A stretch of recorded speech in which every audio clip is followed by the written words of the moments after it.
ఓం నమ శివాయ. శ్రీ విష్ణు రూపాయ నమః. ఈ సంవత్సరం ఉగాది అనగా శ్రీ విశ్వవసునామ సంవత్సరం అసలు ఎలా ఉంది, ఏ రాశి వారికి ఏ ఫలితాలు ఏ విధంగా ఉన్నాయి? పోయిన సంవత్సరం క్రోధినామ సంవత్సరం కన్నా ఈ సంవత్సరం ఆదాయం ఎంత, ఖర్చు ఎంత, రాజ్యభోజం ఎంత, అవమానం ఎంతో మనం తెలుసుకుందాం.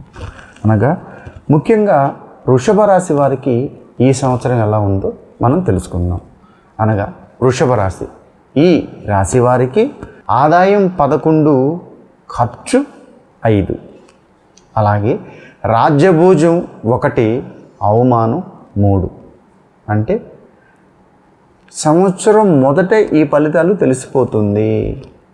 మనకు వచ్చే ఆదాయం ఎంత, అందులో ఖర్చు ఎంత, మనకు అవమానం ఎంత, రాజ్యభోజం ఎంత తెలిసిపోతుంది. మనకు రాజ్యభోజం బాగా ఉందనుకోండి, మీరు ఏం పని చేసినా ఎన్ని మాట్లాడినా ఏ ఇబ్బంది ఉండదు. రాజ్యభోజం కన్నా అవమానం ఎక్కువ ఉందనుకోండి, కాస్త తక్కువ మాట్లాడాలి, ఎక్కువగా వితండవాదం చెయ్యరాదు, ఆర్గ్యుమెంట్ చేయొద్దు, వాదించొద్దు. మీకు తెలిసిన ఓసారి చెప్పి వదిలేయండి. అది కాదు ఇదే అని పదే పదే చెప్పి వాళ్ళకి మంచి చెప్పి మీరు చెడవ్వద్దు. అలాగే ఈ వృషభ రాశి వారికి కృత్తికా నక్షత్రం 2, 3, 4 పాదాలు, అలాగే రోహిణి నక్షత్రం 1, 2, 3, 4 పాదాలు, అలాగే మృగశిర 1, 2 పాదాలు. ఈ నక్షత్రంలో ఉన్నవారికి వృషభ రాశి వర్తిస్తుంది. అలాగే మీ అక్షరంలో మొదట నామకరణం ఉన్న లేదు, ఈ పేరుతో మిమ్మల్ని పిలువబడ్డ ఈ అక్షరము మొదట ఎవరికైతే ఉందో వాళ్ళు వృషభ రాశికి చెందినవారు.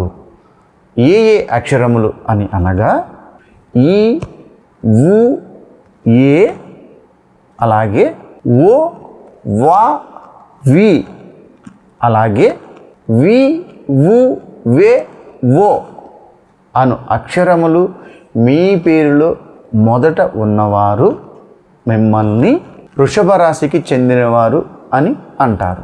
అయితే ఈ సంవత్సరం మీకు ఎలా ఉంది, ఏ పని చేస్తే మీకు ఎంత అద్భుతంగా ఉంటుంది, ఏ పని చెయ్యకూడదు, ఎలా ఉండాలి, ఎలా ఉండకూడదు మనం ఇప్పుడు తెలుసుకుందాం. ముఖ్యంగా ఈ సంవత్సరం వృషభ రాశి వారు ముఖ్యంగా మీరు ఏ ఏ పనుల్లో ఆటంకాలు ఉన్నాయో, అలాగే ముఖ్యంగా వాక్చాతుర్యంతో అంటే రైటర్స్ కానీ, ఎక్కువగా తన మాటతో కొంతమంది మెప్ప చెప్పేవాళ్ళు కానీ, స్నేహపూర్వకంగా చేసే కొన్ని వ్యాపారాలు కానీ, మీరు భూమి, బంగారం, బిజినెస్కి సంబంధించిన వాళ్ళు ఉంటే అంటే రియల్ ఎస్టేట్ కావచ్చు, గోల్డ్ షాపులు కావచ్చు, ఈ రాశి వారిలో ఈ వ్యాపారంలో ఉన్నవాళ్ళు చాలా ఉత్తమ ఫలితాలు సంపాదిస్తారు. మీరు 5 రూపాయలు పెడితే 15 రూపాయల సంపాదన మీకు ఉంటుంది. 3 వంతులు ఎక్కువగా సంపాదిస్తారు. మీకు వచ్చే డబ్బులు చాలా జాగ్రత్తగా ఇన్వెస్ట్మెంట్ చేసుకోండి. పొరపాటును కూడా మీరు షేర్ మార్కెట్ కానీ, బెట్టింగ్స్ కానీ, ఏదైనా అంటే గాల్లో మేళ్ళ కట్టే వ్యాపారాలు కొన్ని ఉంటాయి, అలాంటి వాటిల్లో దయచేసి మీరు ఎప్పుడు ఇన్వెస్ట్మెంట్ చేయొద్దు. మీరు పెట్టవలసింది ఫుడ్ మీద ఏదైనా మీరు ఇన్వెస్ట్మెంట్ చేసుకోవచ్చు, అలాగే ఏదైనా ట్రాన్స్పోర్ట్ మీద ఇన్వెస్ట్మెంట్ చేసుకోవచ్చు, కొంచెం వడ్డీ వ్యాపారం కూడా ఇవ్వచ్చు, న్యాయమైన వడ్డీకి ఇవ్వాలి. అలాగే ఇళ్ళు, స్థలాలు, పొలాలు, భూములు కొనవచ్చు, అందులో ఎలాంటి ఇబ్బంది లేదు. కాకపోతే ఈ సంవత్సరం మీ ఆరోగ్యం అంత స్థిరంగా ఉండదు, అలాగని పెద్ద ప్రాబ్లం కూడా ఉండదు. అంటే ఈ రోజు ఉన్నట్టు రేపు నుండి ఎల్లుండి చిన్న చిన్న అరమరికలు మీ ఆరోగ్యంలో ఉన్నాయి కనుక మీరు ఆరోగ్యం పట్ల శ్రద్ధ వహించాలి. ఫైనాన్షియల్ మ్యాటర్లో ఎక్కువగా ఆలోచించొద్దు. మీకు ఖర్చు అనుకోకుండా కొద్దిగా అయినా ఏదో రకంగా మీకు రావాల్సిన అమౌంట్ మీకు వచ్చేస్తుంది. అలాగే మీరు ఎక్కువగా ఈ సంవత్సరం విఘ్నేశ్వరుణ్ణి ఎక్కువగా పూజించాలి, అలాగే సుబ్రహ్మణ్య స్వామిని ఎక్కువగా పూజించాలి. ప్రతి మంగళవారం రోజు రెడ్ కలర్ డ్రెస్ ధరించి దగ్గరలో ఏదైనా మీకు శివాలయం ఉంటే అక్కడ సుబ్రహ్మణ్య స్వామికి మీరు పాలాభిషేకం చేయించాలి. ఈ వృషభ రాశి వారు వీలున్నంత వరకు దగ్గరలో ఏదైనా గోమాతలు కనిపిస్తే కాస్త గరిక, పచ్చగడ్డి వాటికి ఖచ్చితంగా పెట్టాలి. అలాగే మీరు ప్రతి శనివారం నాడు కాస్త కల్లుప్పు మీ 2 పిడికిటి భాగాల్లో తీసుకొని ట్యాప్ తిప్పి ఇలా అపసవ్య దిశలో పెట్టి వాటిని అలా కరిగేలాగా వదిలించేసేయాలి. ఇలా చేస్తే మీకున్న దిష్టి దోష్ట ఏమున్నలాగే కరిగిపోతుంది. మీరు అనుకున్న పనుల్లో విజయం సాధిస్తారు. ఎక్కడ ఆటంకాలు ఉండవు. అనుకున్న పని అనుకున్నట్టు ముందుకెళ్తారు. కనుక చాలా మొండి స్వభావం ఉంటుంది మీలో.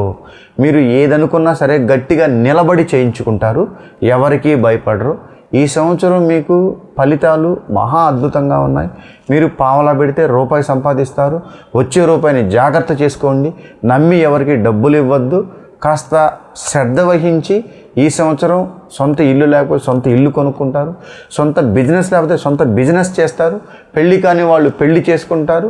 కనుక ఈ వృషభ రాశి వారు ఏమి చేయాలన్నా మనకు మే నుంచి గట్టిగా ఆలోచించి నిర్ణయాలు తీసుకోండి.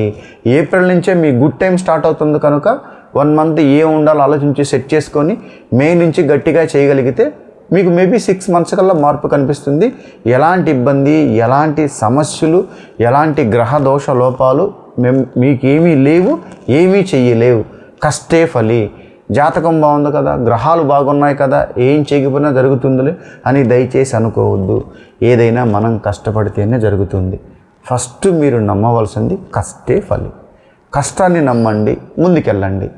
అంతే తప్ప ఎవరు ఏదో చెప్పారని, మాలాంటి వాళ్ళు మీకు శని బాగా వెంబడిస్తుందని, మీరు శాంతులు చేయించాలని, దోషాలు ఉన్నాయని, పరిహారాలు చేయించుకోవాలని, మీరేమీ చేయకపోయినా మీకు అనుకోకుండా డబ్బు ఎక్కడి నుంచో వచ్చేస్తుందని చెప్పడం వృధా వ్యర్థ పలాపాలు. మీరు దయచేసి మీ కష్టాన్ని నమ్మి అడుగు ముందుకేయండి. ఒక జాతకుడికి జాతకం ఎలా ఉన్నా, అది పాజిటివ్ ఉన్నా నెగిటివ్ ఉన్నా, తన కష్టం ముందర అన్నీ ఓడిపోవాల్సిందే. కనుక మీరు ఎప్పుడు హార్డ్ వర్క్ని నమ్ముకోవాలి తప్ప అదృష్టం మీదే ఆధారపడి ఉండడం అంత శ్రేయస్కరం కాదు. ఈ సంవత్సరం మీరు చేయవలసిన పరిహారాలు, దగ్గరలో ఏదైనా నవగ్రహాలు ఉంటే 9 ప్రదక్షిణాలు తిరిగి నల్ల నువ్వులు శని భగవానుడి దగ్గర వదిలేసేయండి. అలాగే గోమాతకి ప్రతి సోమవారం నాడు 3 అరటిపళ్ళు 3 వారాలు పెట్టండి. వీలుంటే కాస్త పచ్చిగడ్డి, కాస్త గరిక తీసుకెళ్ళి గోమాతకి పెట్టండి. ఈ చిన్నపాటి పరిహారం చేయండి. మీ వృషభ రాశి వారు ప్రశాంతంగా అనుకున్న పనులు అనుకున్నట్టు ముందుకెళ్ళేలాగా మీరే నిర్ణయించుకోండి. కృష్ణ.